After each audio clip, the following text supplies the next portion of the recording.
السلام عليكم ورحمة الله وبركاته. هذه مقاطع جديدة ألتقي بها معكم إن شاء الله سبحانه وتعالى، ونتحدث فيها عن صور من حياة الأعلام في تاريخ الإسلام. سنركز على بعض الصور المشرقة وعلى بعض الصور المظلمة من تاريخ وحياة هؤلاء الأعلام الذين سيكونون من الحكام أو من العلماء أو من أصحاب الفتن أو من أصحاب المذاهب أو من الشعراء أو من الأدباء. الناظر إلى تاريخ العرب وتاريخ رجالاته يدرك ويلاحظ أمرا مهما، وهو انتشار الألقاب والكنى في هذا التاريخ، إذ أن كثيرا من العلماء والفقهاء والشعراء والولاة والخلفاء لم يشتهروا بأسمائهم وأسماء آبائهم، بل اشتهروا بألقاب، وكانت هذه الألقاب إما ألقابا حسنة أو ألقابا رديئة. وهذه الألقاب الذميمة غالبا ما يطلقها عليهم الناس. فمتى كانت هذه الألقاب حسنة ومتى كانت هذه الألقاب ذميمة؟ وأول من لقب من الخلفاء عبد الملك بن مروان. عبد الملك بن مروان هو ابن مروان بن الحكم، وقد استلم الخلافة بعد وفاة أبيه. الملوك المؤسسون اشتهروا بالبخل غالبا، فقد اشتهر بالبخل عبد الملك بن مروان، كان بخيلا جدا، وكذلك اشتهر بالبخل أبو العباس السفاح وأبو جعفر المنصور. أبو جعفر المنصور كان من أبخل الخلفاء. ولقب عبد الملك بن مروان رشح الحجر لأن الحجر لا يرشح. وولي الخلافة بعده ابنه الوليد بن عبد الملك. يعتبر عصره العصر الذهبي للدولة الأموية. كان الوليد بن عبد الملك دميما، كان طويلا أسمر، كان ألفه دائما يسيل، كان في وجهه آثار من الجدري، وكان يلحن، كان لا يجيد العربية، لا يجيد أن يتكلم بنحو عربي فصيح، وللحنه هذا لقب بالنبطي، كان يقال له الوليد النبطي، وله لقب آخر هو الوليد الأول، لأنه كان هناك الوليد الثاني الذي لقب أيضا بالوليد الفاسق وهو الوليد بن يزيد.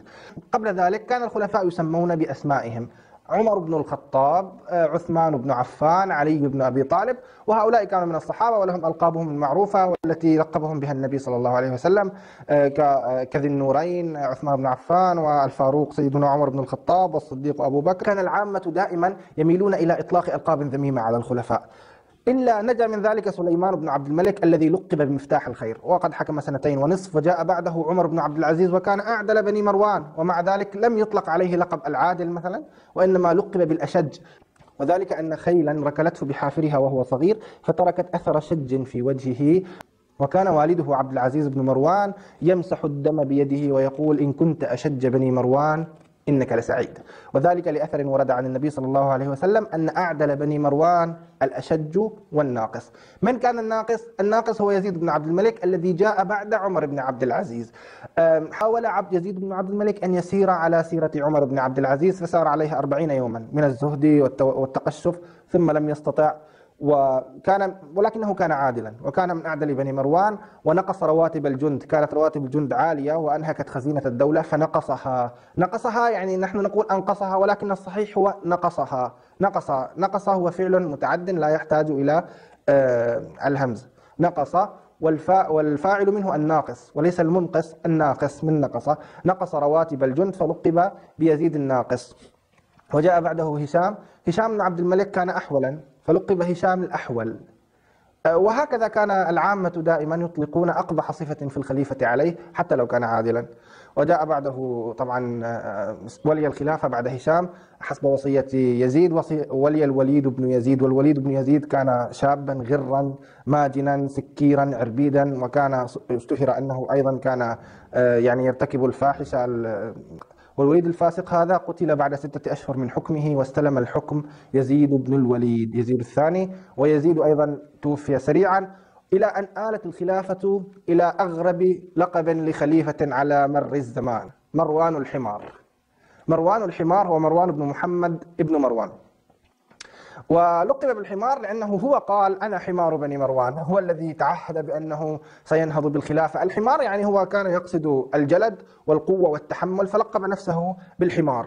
ولقب أيضا بلقب آخر وهو مروان الجعدي. مروان الجعدي نسبة إلى أستاذه، وأستاذه كان الجعد بن درهم، وهو أحد مؤسسي أو أول من أسس هذه الفرق الباطلة الجهمية والقدرية والمعطلة، وقد عطل صفات من صفات الله سبحانه وتعالى، وقتل في العراق على يد خالد بن يزيد القسري.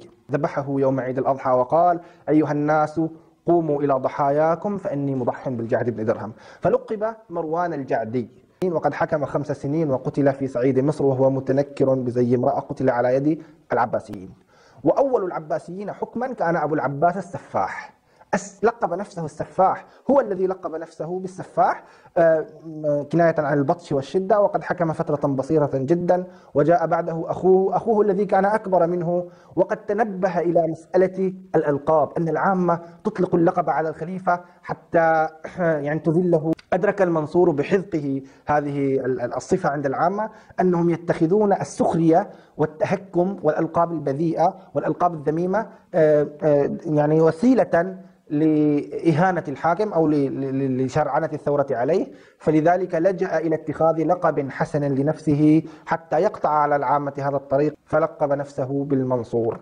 وعلى هذا سارت سنة الخلفاء من بعده، كان كل خليفة يسمي نفسه ويلقب نفسه، ويسمي أولاده ويلقبهم. فجاء بعده ابنه الذي لقب نفسه بالمهدي، موسى المهدي، وجاء عنده عيسى الهادي، وابنه هارون والذي رقبه بالرشيد. والرشيد كان عنده الأمين والمأمون، محمد الأمين عبد الله المأمون والمؤتمن، وكان عنده المعتصم الذي هو الخليفة المثمن، ولقب المعتصم بالمثمن لتوالي الرقم 8 في حياته، كان 8 ولد الرشيد، وكان 8 خلفاء بني العباس، وولد في عام 188 وتولى في عام 208، وهكذا. وحكم 8 سنين و8 أشهر و8 أيام، وترك 8 من الولد و8 من البنات، وتزوج 8 نساء، وخاض 8 غزوات. توالى الرقم 8 كثيرا في حياته، فلقب بالخليفة المثمن.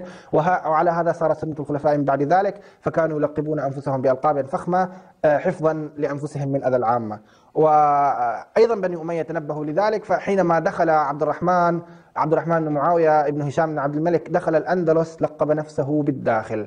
ومن بعده صار الولاة يلقبون أنفسهم بألقاب فخمة، إلى أن جاء أول خليفة أعلن نفسه في الأندلس هو عبد الرحمن الناصر، لقب نفسه بالناصر. ثم جاء ابنه الحكم بن عبد الرحمن، لقب بالمستنصر. وهشام المؤيد هذا الخليفة الذي حكم 100 عام ولم يحكم يوما واحدا، لأن المنصور هو الحاجب، والمنصور هو محمد بن أبي عامر المعافري اليمني، سجنه في قصره واستلم الحكم نيابة عنه، وظل يدعى له على المنابر 100 عام، ولكنه لم يتبوأ الحكم ليلة واحدة. هذا عندما تصبح الخلافة لعبة وتصبح يعني نزوة في أيدي الطامعين، فهكذا تصبح. وهذه الألقاب كانت تتغير، يعني لم يكن اللقب، أحيانا يكون اللقب منذ الولادة، وأحيانا يكون اللقب عند تولي الخلافة، وأحيانا يبدل. يعني مثلا نسمع بالمعتمد بن عباد المعتضد والمعتمد. المعتمد كان لقبه الظافر، ثم غيره إلى المؤيد. وعندما أحب فتاة كانت جارية تحت الرميك بن الحجاج اسمها اعتماد الرميكية، غير لقبه من المؤيد إلى المعتمد، يعني حبا في اعتماد. وتزوجها بعد ذلك وصارت السلطانة، وقصتها معروفة، وقد سجنت معه ونفيت معه إلى أغمات، وتوفيت في العام الذي توفي فيه، وهي مدفونة إلى جواره. الخلفاء في ذلك الوقت أيضا، خلفاء المماليك بالغوا منذ الأيوبيين تقريبا بالغوا في نسبة أنفسهم إلى الدين. كان صلاح الدين الأيوبي، وصلاح الدين اسمه يوسف بن أيوب بن شادي. أسد الدين شيركو كان عمه أسد الدين شيركو. عماد الدين زنكي. نور الدين محمود. إلى أن وصلنا إلى كل بر وفاجر يلقب نفسه بالملك الصالح والملك الناصر والملك الطاهر، وكانوا كلهم يتآمرون مع الروم ومع الفرنجة لتسليم بلاد المسلمين وضد المسلمين، وكانوا يتلقبون بالألقاب: الملك الصالح إسماعيل أمير دمشق مثلا، أمير دمشق وأمير حلب، والملك بدر الدين لؤلؤ، وغيرهم. إلى أن جئنا إلى عصر الملك المظفر قطز.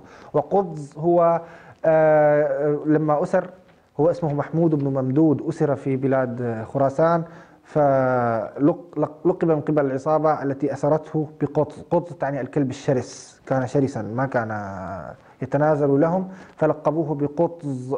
ومثلا جاء بعده بيبرس، وبيبرس لقب بالملك الظاهر، وكان له لقب آخر قبل أن يكون ركن الدين، لقب بركن الدين، لقبه الملك الصالح أيوب بركن الدين.